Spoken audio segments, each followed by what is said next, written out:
Howdy, hi everyone. Welcome to another session in our meal planning journey. Now, just going on from where we have been, we are still in Cookidoo mode and we're taking it a little bit further, a little bit deeper. So, the last session we had a look at reviewing our recipe list. So, hopefully, everyone's had a good tidy up, maybe rethought the actual categories that they're going to use. But they've had an opportunity to get rid of any dead wood and to make sure that what they've got in their lists are what they want to cook. Now, there will be some lists that you come across that might be a little bit light. And in today's session, what we're going to do is we're going to look at how you can fill those by being specific, and that involves using your preferences and filters. So the very first thing that we need to do when we get into our Cookidoo, again, if you haven't done this, is up here in the top right hand corner, you've got your profile. So you all need to head into your profile, and this is where, while we're here, you've got your account. This is where you will update your Cookidoo subscription, etc. But we're going to look at the profile. Now, you can upload a nice picture of yourself if you want to, but looking at the cooking style. Now, by telling Cookidoo what kind of cook you are, it's going to be able to suggest dishes that will be relevant to you. So choose one of these, and of course, as your journey develops, you can change these as many times as you want to. Heading on down to our search filter preferences in terms of accessories, here we've got a number of accessories, and it's really important that you keep these up to date. Now, for example, if you do not have the Thermomix sensor, tell Cookidoo you don't have it, because the last thing that you want is to start a recipe and halfway through that recipe, the instruction comes up to insert the sensor, and that's because you haven't updated these. So keep these up to date, tell it what you've actually got, and the spiralizer is part of that Thermomix color. So going on down here. Um, Now, actually, while we're on those, the Thermomix blade cover, this little plastic one, was the original one. If you've got this, you can do everything that that's got, so you can include that as well. But I think the recipes will take account of that. But down here, this here, your other preferences is a really important area. Now, this is how I have mine set for optimum searching. So the Thermomix version, at the moment, I've got TM6.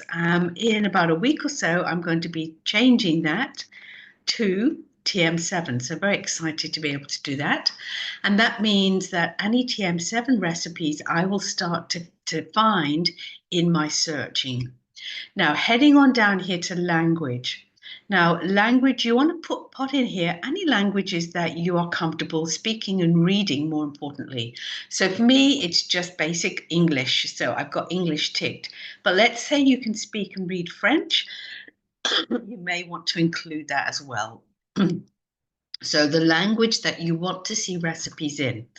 Heading on down, country or region.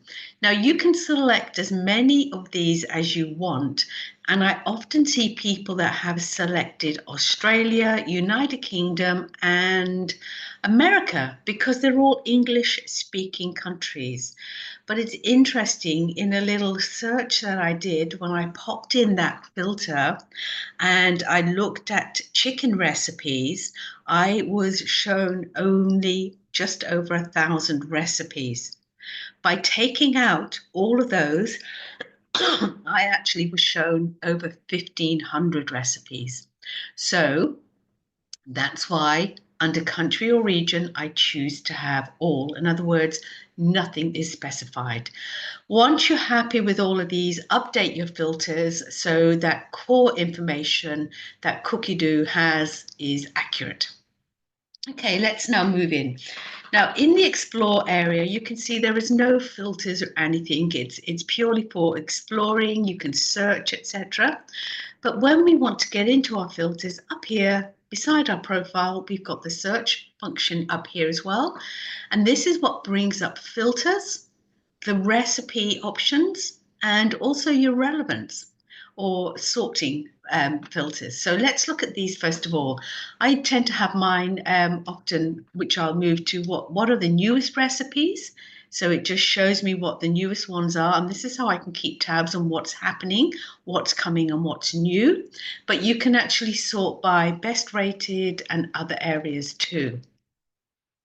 Moving on over here to the recipes, this is where you can also find your collections. So in your collections or articles. So collections, remember, they are cookbooks. And I think you've got access to over 90,000 cookbooks. And but they are multiple languages, so you'll have to filter out the foreign ones. So just focusing in on recipes. So here are my preset filters, TM6 and English, no countries specified. Now, let's just say in our my lists, I'm a bit light on my quick meat dinners. So what I want to do is to find some more, but I don't want to trudge through the hundreds and thousands of recipes. I want to get Cookidoo to show me them. This is where I go into my filters. So you can see you've got so many different categories here that you can choose from, but I want to look at meat, meat dishes. So I'm going to click on that. And then I'm going to carry on down. Search ingredients I'm fine with. I don't want to exclude any ingredients. So moving on down, tags are if you want to look for low carb, etc. You can pop those tags in. I'm never too worried about this because honestly, I think most things made in the Thermomix are pretty darn easy. So, but what I am interested in, because this is my quick dinner list, I need to make sure it fits my criteria.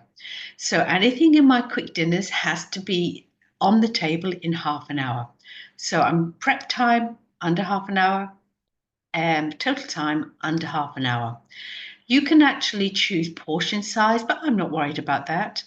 And you can see what's happening here. So if I just take these off, so far we've got nearly 2,000 meat dishes. But now when I say I want them for my quick dinners list, you can see this has now come down to 200, just over 200. And I can rate this even further and I can say, well, I want to see what the most popular ones are. So I'm going to go 5-star rating and 4-star rating. So we're down to just under 200. So that's a good filter that really suits what I am after. So I'm going to click show me those recipes, and up here you can see those filters. And if you take out any of these by clicking the cross, you're going to get to see more. So I can now go down here and you can see the star ratings are going to be 4 and above. And the timing will not be more than 30 minutes. So anything here in all of these recipes are appropriate for me to put into my quick dinners list. Now, so I can just go down here and find something I might like. So let me just see if I can find something. It doesn't really matter. I can always delete it. So spicy beef with red pepper. Okay, I like a bit of spice. So the quick way of doing this, you can click on the picture, have a look at it. Okay, 10 minutes, that's going to be great for midweek. Perfect. Have a look at the ingredients down here. Really good kitchen staples, that is for sure. Sirloin steak, yep, and usually have some of that in the freezer. So this is a great midweek dinner. And you can go down and you can look at how many carbs per portion, the fats, the calories. You've got all of that information. So what you can then do is you can click on the 3 dots and add that to my recipe list. Go down and find dinners quickies for me, and now that's added in. All right. Don't forget, you can add it to multiple lists as well. So you can go back in and add that to another list. Now, What I like to do, you get a feel whether you're going to like something. This Sanchoy bao is delicious, but let's say you love Sanchoy bao and you're going to love that. You can just go three dots for action, add it to my list, dinner's a quickie. And I'll go back in afterwards and delete these because I think I've got this one in there already. So that's how you can actually start to filter. But let's just go down here and have a little bit of a look. So let's just say, look, we've got quite a few chicken dishes here. And let's say you don't like chicken. So you want to add another filter. So I'm going to go back into my filters and under ingredients, I want to put down there, and it breaks chicken down. So I'm going to type chicken, so chicken breast, and then you'd go in.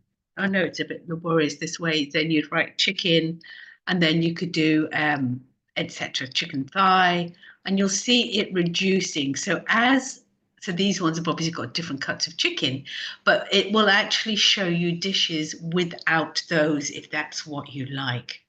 Okay, so just pulling these out, and you can see these numbers are increasing as I actually find them.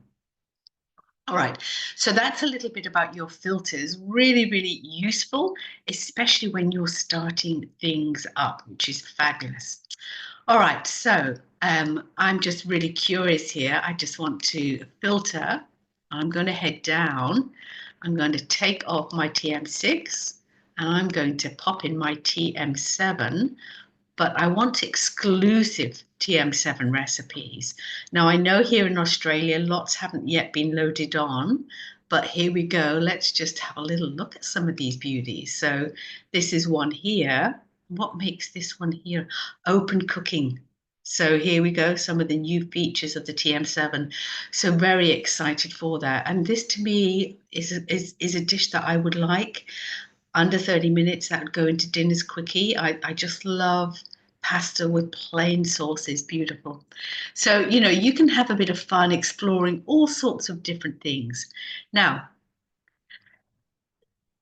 the other thing that you can do, remember, is if you're meal planning and you've gone and done the very first step for the week, which is to use up what you've got, you've looked in your fridge and you have found that you have got some broccoli, which always seems to be in the fridge, and some tomatoes that need to be used up. You can put the two elements in there. So here we've got a salad which has got tomatoes in, etc. So that will actually bring up recipes where you can use those ingredients. All right. Now, the other one I do want to just quickly look on is this one up here, the recipes.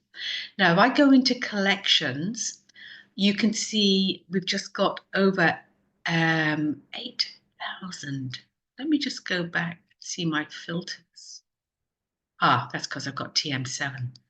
So I'm going to go back to my TM6 and that's all good. Take off TM7, TM6, 8,000 cookbooks, which is great, but you'll notice some of these are in foreign language. Now, on my Cookidoo 3 class, I go into that, show you how you translate and how you can go to France and cook exactly what the French people are cooking. It's all very exciting. So just looking down here, what I want to do is get rid of the clutter. I want to get rid of all these foreign language cookbooks. Filters is where we do that.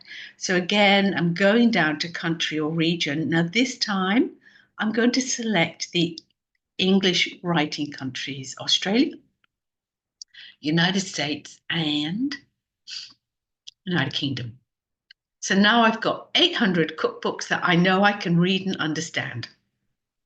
So going down here, look, we've got a little TM7 one there, which is tempting, but no, let's not go there. But you can see there's lots of wonderful cookbooks that you can start to delve into. Beautiful chef's favorites. There might be things in there for your chefy collection if you have one. There is a lovely cookbook that I always show my newbies, my lovely new customers, and it's called this one here, Your First Month Mixing. I always send them a link to this because it is full of great recipes. This cookbook has 55 recipes Okay.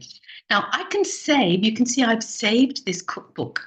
It's not something I recommend you do because I've done it just because it's one I share a lot with people, but you are better off looking at the recipes.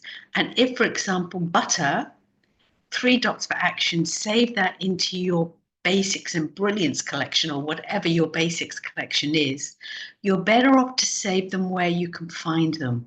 It's like having a cookbook. You know, how often do you go to a cookbook to find recipes? It's hard to find them. But if you've got things relevant that you know you're going to like in lists, that's where you go to find them. So with this cookbook here, it is full of a range of really, really great recipes that I highly recommend. There's very few in here I don't recommend, you know. So what you can do is you can actually fill up your lists. But remember, be hard on yourself. Really ask yourself that question before you add it to a list. What are the chances that you will actually make that? All right. And if you think, yep, that really does appeal, that's something I want to put on my list in the next few days, then you add it to your list. All right. So I think that's everything that I needed to look at. But look, actually, let's just cover that one little thing that people hardly ever go to, which I love. It's my bedtime reading. I know I'm so boring. Articles. Under your recipes, articles. There are so many amazing. So I'm going to go in here and filter out again. I just want English um, language ones. So that's reduced it. So articles on jams, just Mother's Day. There's so many great articles that you can actually. I've got Austria. That's why I've got some German ones. Let's get rid of Austria and go to Australia. That's better. No, I don't have any German ones. Cooking with chicken. There's so many great articles. So you can look at these articles and there's going to be recipe suggestions, notes, and all sorts of different things for you. And you know, under articles, you can search. So let's just say, for example, you keep on having trouble with pastry. You can see, right, I wonder if there's any articles on pastry. Spell it properly. Let's have a look. Ah, here we go. Oh, lots with it. Look, troubleshooting pastry. And here is this beautiful chef, Camilla. And there's a video here, and she's going through all the problems that there are with pastry that you might this shape is the one that you want to go with because this is very easy to work with.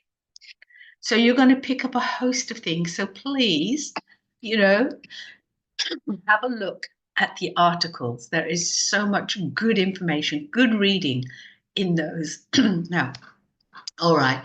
So I think that really is everything I wanted to go through. Later on today, I'm going to go live and just do the final process of meal planning.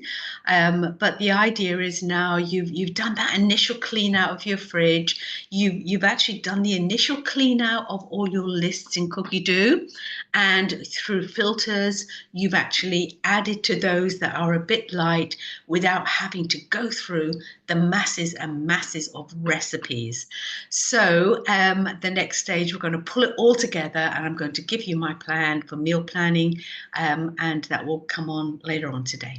So there you go. Hope you found that useful, guys. Thank you so much for watching. My name's Colette Matriga.